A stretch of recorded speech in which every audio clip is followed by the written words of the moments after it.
H is at shopping if you don't purchase anything. If you say you're going shopping, but you walk through stores, browse racks, admire displays, and then leave empty-handed, does that still count? The answer is yes. Shopping isn't defined solely by transaction. It's the intent, the experience, the process of searching, considering, and possibly circling back to that one item you just can't stop thinking about. Michelle Smallman recently mentioned she hadn't been shopping in forever, prompting a reality check. A quick rewind revealed she and Rob, ESPN's social and digital specialist, had, in fact, ventured out before the Super Bowl to explore stores, possibly in search of outfits. A classic case of bopping around Soho. But because no purchases were made, did it qualify as shopping? That's where the debate takes a turn. A bop and a shop may sound similar, but they carry distinct nuances. A bop is a leisurely stroll, a casual visit to stores, maybe a coffee stop, a moment of soaking in the city's energy without necessarily intending to spend money. A shop, on the other hand, involves purpose. There's a mission, a goal, even if nothing ends up in a shopping bag.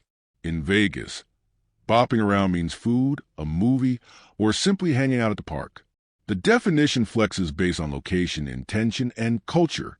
Meanwhile, in another corner of the sports world, Brock Purdy, the quarterback of the San Francisco 49ers, recently spoke on the Built for More podcast about the fatigue that set in for his team as the season stretched into its deepest months.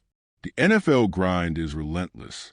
Training begins in July, and for those fortunate, or perhaps unfortunate, enough to go the distance, it stretches all the way to February. Then, after a mere 5 weeks off, it's back to the grind. The wear and tear accumulates, especially for veterans, and Purdy admitted the toll it took on his team. His comments, while honest, raise a red flag. In the hyper-competitive world of professional football, fatigue is not an excuse, it's an expectation.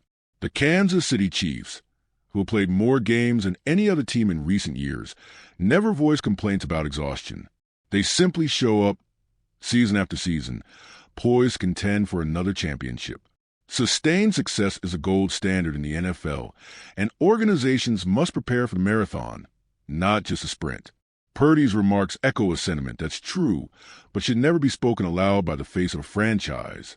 The 49ers have been knocking on the door of a championship for years, making deep playoff runs, only to fall short. The mental and physical toll is undeniable, but publicly acknowledging it risks injecting doubt into the team's psyche. Leaders don't vocalize exhaustion. They push through it. They set the tone for the locker room, and Purdy's words, while genuine, could be interpreted as an acceptance of last season's shortcomings rather than a determination to overcome them. There's also a fascinating discrepancy in how we talk about the Super Bowl hangover.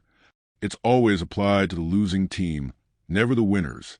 When the Seattle Seahawks won in the 2013 season, they immediately returned to the big game the following year.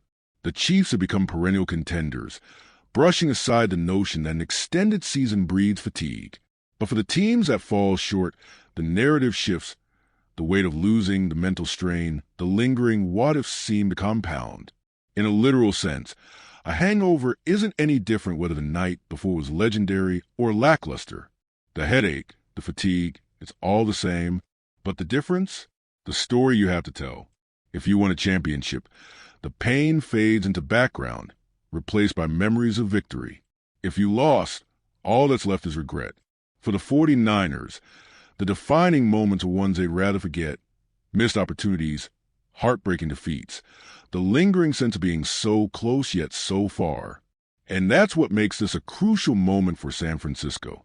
If Purdy and his teammates are to take the next step, they must rewrite their story. Fatigue can't be an explanation. The past can't be an anchor.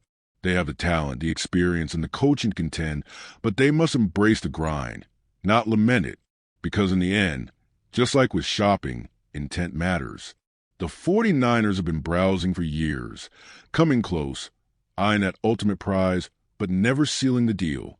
Now, it's time to stop bopping around the championship conversation and make the purchase.